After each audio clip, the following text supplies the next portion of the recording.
Bonjour à tous et bienvenue dans votre JT breton. Au sommaire de l'actualité régionale aujourd'hui, l'ouverture du SPACE à Rennes. Le grand salon breton de l'élevage revient alors que le secteur agricole est toujours en crise. Les travaux de construction de la plateforme de la SICA dans le Finistère ont repris, mais les opposants restent sur le coup. Et aussi la visite d'un des plus grands espaces de coworking de Bretagne, c'est dans le Morbihan. Comme chaque jour, nous avons rendez-vous avec nos confrères du Télégramme. Ce mardi, c'est Alain Félix. On le retrouve dans un instant pour faire le point sur le dossier de l'extraction de sable en baie de Lannion. Merci à tous de nous suivre et bienvenue dans cette édition du mardi 13 septembre 2016. Côté agriculture, le SPACE a ouvert ses portes à Rennes ce mardi. Entre contestations, promesses politiques et concours agricoles, le reportage sur place de TVR 35. Le SPACE 30e édition, c'est reparti pour 4 jours, mais le salon de l'élevage de Rennes ne délaisse pas ses classiques avec son machinisme agricole et ses présentations animales couronnées par les fameux concours. En vedette cet après-midi, la race mouton vendéen. C'est une race ovine herbagère bouchère, qui est reconnue pour sa conformation et donc pour quelque part une partie de sa rusticité. Le SPACE est aussi tourné traditionnellement vers l'innovation. Exemple ici avec la plateforme recherche et développement qui a pour préoccupation produire demain. Il y a sur l'agronomie, la fertilisation, sur l'alimentation des animaux, sur la méthanisation aussi, et notamment la petite méthanisation. Mais le SPACE, c'est aussi le reflet d'un monde paysan qui va mal et qui traverse une crise sans précédent. Les représentants syndicaux étaient présents aujourd'hui. Même si le moment est difficile, je rencontre aussi beaucoup d'éleveurs aujourd'hui qui y croient, qui disent moi j'ai installé mon fils ou je vais installer mon fils ou ma fille. J'ai envie aussi de leur dire que demain sera mieux qu'aujourd'hui. Donc, vous voyez, construction des prix, travail sur les charges, travail aussi sur l'innovation, la recherche, le soutien à l'investissement, faire en sorte qu'on ait quand même des coûts qui soient compatibles avec notamment nos voisins européens. Sur tout ça, on a quand même beaucoup à faire. Le syndicat Confédération Paysanne propose lui aussi ses méthodes pour sortir de la crise. Dire sortir de la crise, mais qu'à la sortie de la crise, on n'ait pas altéré l'outil de production, qu'on n'ait pas vendu la moitié des vaches, qu'on n'ait pas vendu des tracteurs pour pouvoir vivre et que l'outil reste en place. Donc c'est des mesures simples qu'on propose de financer par des taxes sur ceux qui vont bien. Ils sont là, ils font salon. C'est l'agroalimentaire, c'est les banques principalement. Par des mesures qui sont aussi d'utiliser le fonds d'aide sociale de la mutualité sociale agricole pour aller aider les gens à se faire remplacer quand ils sont malades, parce qu'il y en a qui n'ont même plus les moyens de se faire remplacer quand ils sont malades. Le SPACE accueille cette année 1445 exposants, dont un tiers d'étrangers venant de 42 pays. Sitôt démarré, sitôt suspendu, les travaux d'extraction de sable en baie de Lannion n'auront pas duré longtemps. On en parle tout de suite avec Alain Félix du Télégramme.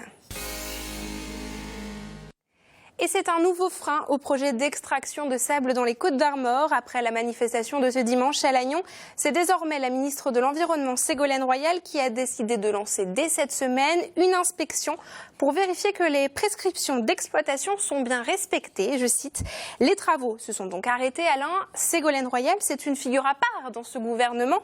Pourquoi s'intéresse-t-elle autant à Lannion ?» Ça lui permet d'abord de remonter au créneau.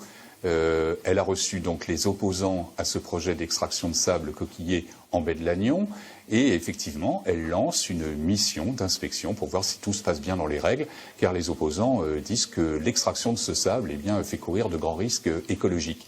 Alors c'est vrai qu'avec ce dossier-là, elle montre encore une fois qu'elle est une ministre à part dans ce gouvernement. D'ailleurs, ne l'avons pas nommée vice-présidente lorsqu'elle était entrée au ministère de l'Environnement dans le gouvernement Valls en 2014. Alors c'est vrai que milite pour elle son parcours privé, elle a tout de même été la compagne de l'actuel président de la République, que politique, elle a tout de même été la candidate de la gauche à la présidentielle de 2007. Et puis, accessoirement, elle est encore une image internationale, la preuve, elle est la présidente de la COP21. Alors tour à tour, elle a pris des positions un peu à rebours contre l'aéroport de Notre-Dame-des-Landes, même si depuis quelque temps, elle semble avoir fait un petit peu marche arrière. Elle se prononce pour l'interdiction du chalutage de fond, bien que des élus socialistes soient pour, issus de régions où la pêche est encore importante. Et puis elle s'oppose actuellement frontalement à Manuel Valls, le Premier ministre, sur l'extraction des boues rouges et le rejet des boues rouges en Méditerranée. Dans le cas de Lannion, que cherche-t-elle précisément ? Alors, d'abord, elle existe incontestablement. Est-ce qu'il y a derrière une ambition personnelle? On peut tout de même en douter. En revanche, elle peut peut-être partager une ambition avec François Hollande. L'actuel président de la République sera peut-être candidat en 2017.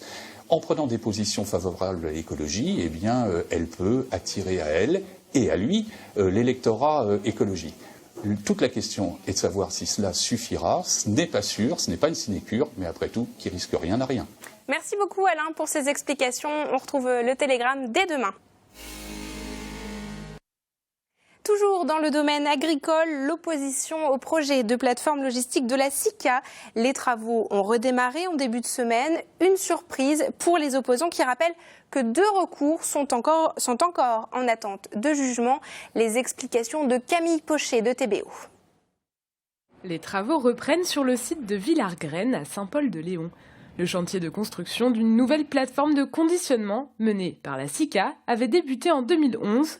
Un bras de fer judiciaire engagé entre le syndicat de producteurs et une association de riverains avait conduit à l'arrêt des travaux en 2012. Le plan local d'urbanisme a été modifié et un nouveau permis de construire a été accordé à la SICA en novembre 2015. Il faut désormais rattraper le retard. Nos concurrents européens avancent. En 2007, nous avions anticipé ces évolutions. En 2011, quand nous avons démarré les chantiers, nous étions véritablement avec un temps d'avance. Tout ce que nous allons faire là, nos concurrents étrangers l'ont réalisé déjà. Il était important de reprendre les travaux parce que nous avons pris maintenant suffisamment de retard. Continuer à être bloqué risque véritablement d'hypothéquer l'avenir de beaucoup de producteurs.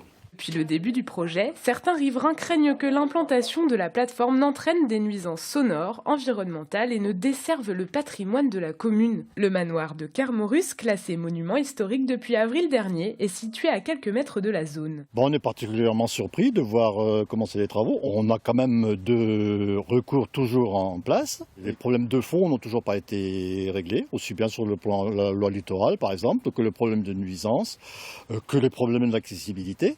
Les opposants attendent désormais la décision du juge. S'il leur donne raison, le chantier pourrait à nouveau être suspendu.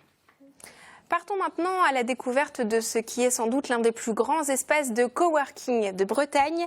La Coloc a ouvert ses portes ce lundi à Lorient, dans le Morbihan. Et Xavier Patrijon s'est rendu dans ce grand bâtiment très coloré. CO, 2 lettres pour Coloc. C'est le nouvel espace collaboratif de travail à Lorient, 1500 mètres carrés pour accueillir près de 100 coworkers. Un concept né à 2 pas d'ici, il y a 2 ans, avec une douzaine de coworkers. Aujourd'hui, ils sont déjà 45 à profiter du nouveau lieu. On a voulu pousser l'expérience plus loin parce que dans 150 mètres carrés, on n'avait pas de salle de réunion, on n'avait pas les moyens d'avoir peut-être des imprimantes 3D. Donc on s'est dit qu'il faudrait un espace plus grand pour pouvoir s'exprimer encore plus. Les 4 associés fondatrices ont donc imaginé ces 3 niveaux de travail et de réunion. Des endroits propices à la concentration, d'autres à la créativité et parfois à la déconnexion. On expérimente les espaces de vie, mais oui, il y a des endroits comme ça où on se croise et c'est ça qui est agréable. Moi j'ai mon bureau au rez-de-chaussée, le soleil vient d'ici donc je suis là. Plus qu'une tendance, il s'agit peut-être des bureaux de demain, soit pour quelques mois ou bien pour quelques années.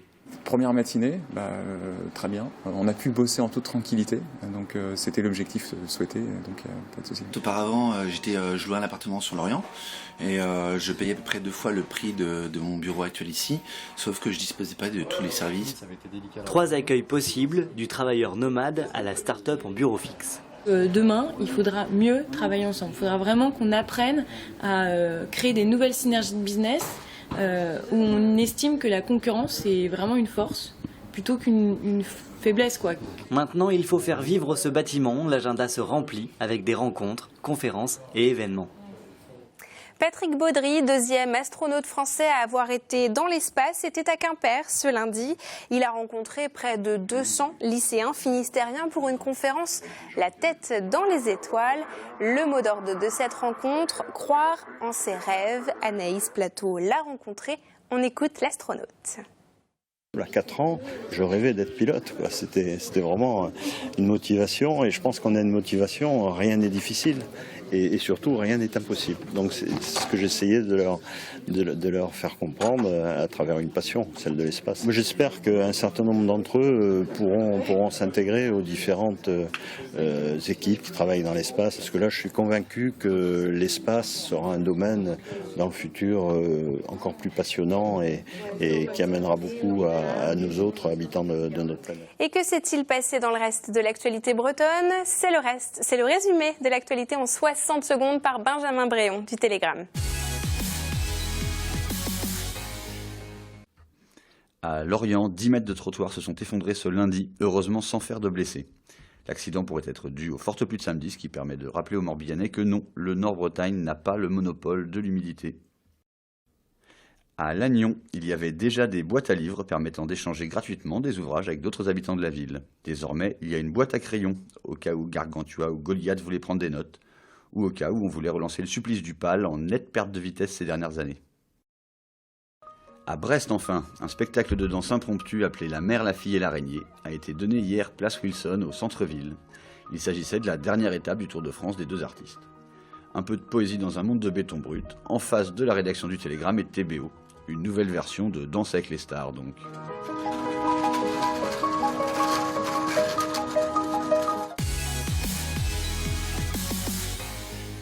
C'est la fin de cette édition. Merci à tous de nous avoir suivis. Vous n'oubliez pas les sites internet de TBO, de TB Sud et du Télégramme pour le replay. On se retrouve aussi sur les réseaux sociaux. À très bientôt.